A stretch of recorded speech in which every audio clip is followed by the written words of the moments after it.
That it's never too late to start anything. I've heard that all my life too.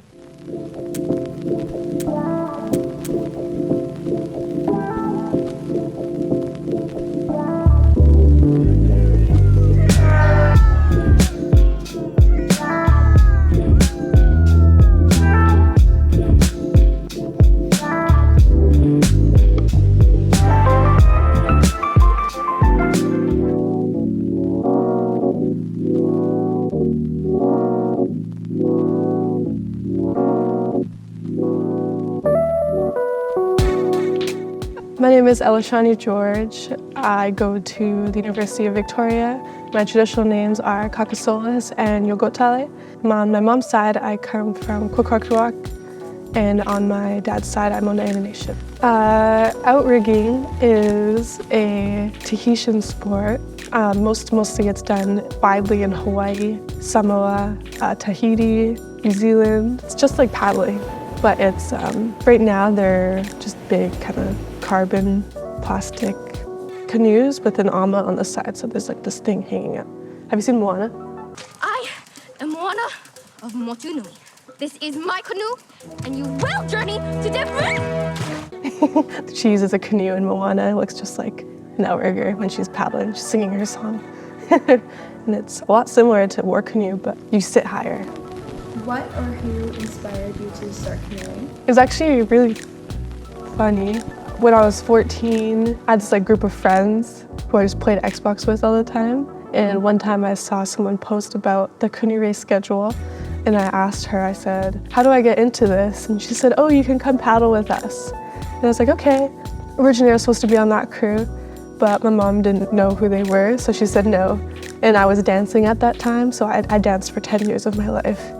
And I was just kind of falling out of it, so it was nice to start something new. So I left it for a little while, and then I came back to her and I mentioned another crew my family knew, and she's like, okay. And so I ended up paddling with them, and it was awesome. The first few times I went out, it was really hard at first because it was so much on the lungs and the body, and I was sore every day. But like I said, there's no other feeling than the adrenaline rush and the feeling when you're out there. It's just an amazing feeling. I wish I could explain it. But yeah, when I found that feeling, I loved it so much, and especially the community, and I don't know where I would be. I don't know who I would be friends with, because my whole circle are people that paddle, so it's really nice, yeah. It's impacted my life a lot, mentally and culturally. I don't know where I would be without paddling.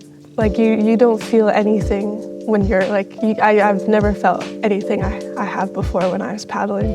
It's just this huge adrenaline rush, and I love it so much. I never thought I'd love something so much. I loved dancing, and it was amazing, but I fell in love with paddling a little more. Definitely helps mentally, because you learn to breathe, and you learn to, it makes you happier every day for sure. Yeah. Yeah, it just makes me appreciate the water, and definitely the trees, because of the cedar that they use to make the canoes. You want to take care of your canoes always, right? So much respect for the water and the canoes and what you're doing.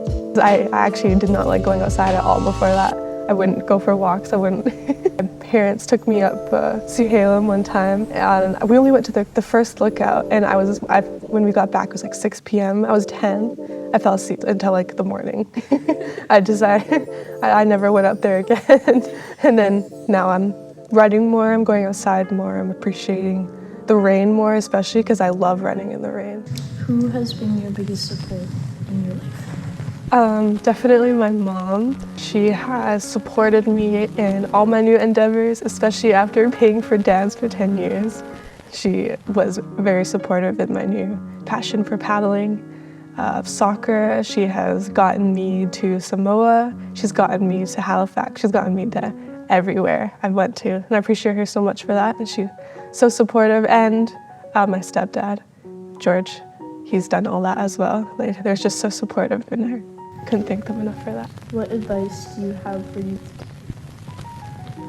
That it's never too late to start anything. I've heard that all my life too. When I started paddling, I was 14, And I still felt like I was too late because everyone I started paddling with had been paddling since they were like 5 years old. And I felt kind of out of place, and I was so new, and they all like made fun of me, and I was okay with it because like it was good training too. They all like would kind of poke at me and laugh at me, but it was okay. It was funny. I thought it was funny myself. They used to call me Tips because I tipped so many times when I was paddling. But it's definitely never too late to start if you just persevere through it. Because once I started, I didn't fully start until maybe June, and at the end of the summer, that's when I tried out for the North American Indigenous Games, and I ended up getting second, and it was the biggest like accomplishment in paddling I had. I loved paddling so much, I just wanted to paddle. I didn't want to go to school, but eventually I balanced it. Most of the time, what works now really well is timetables and setting specific times for what you want to do when you exercise and when you want to do your schoolwork, because you have to do schoolwork. The schoolwork should come first.